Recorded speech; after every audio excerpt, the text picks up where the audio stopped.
अस्सलाम वालेकुम फ्रेंड्स, उम्मीद है आप सब खैरियत से होंगे। आज मैं आपके लिए बहुत ही यमी और क्विक सा स्पेनिश ऑमलेट की रेसिपी लेके आई हूँ। उम्मीद है आपको ये पसंद आएगी।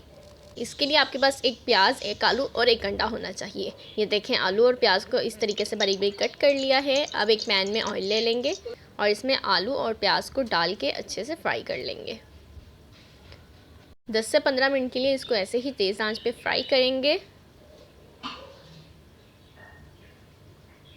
इसमें इस्तेमाल होने वाले इंग्रेडिएंट्स बहुत ही ज़्यादा मुख्तसर हैं और ये हर घर में लाजमन मौजूद होते हैं, तो इसीलिए मैंने सोचा आज आपके साथ ये रेसिपी शेयर की जाए। 2 से 3 मिनट के लिए इसको ऐसे ही और फ्राई करेंगे ताकि हमारे आलू प्याज अच्छे से गल जाएं। अब हमने एक बाउल ले लेना है और उसमें एक अंडा ले लेना है। अब इसमें हमने शामिल करनी है थोड़ी सी लाल मिर्च पाउडर, थोड़ी सी काली मिर्च पाउडर और थोड़ा सा नमक। अब इसको अच्छे से फेंट लेंगे।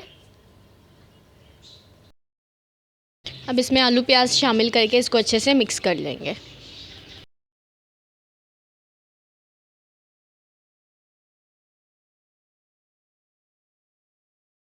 अब एक पैन में 2 टेबलस्पून ऑयल ले लेंगे और इसमें आलू अंडे वाला बैटर डाल देंगे।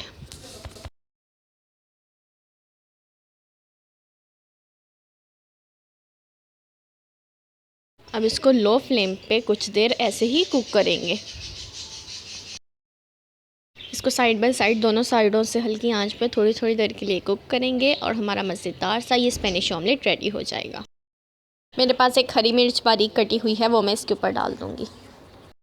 वीडियो अगर अच्छी लगी हो तो लाइक बटन का ज़रूर प्रेस कीजिए ताकि आपके लिए इसी तरह की यम्मी सी रेसिपी बहुत जल्द आए।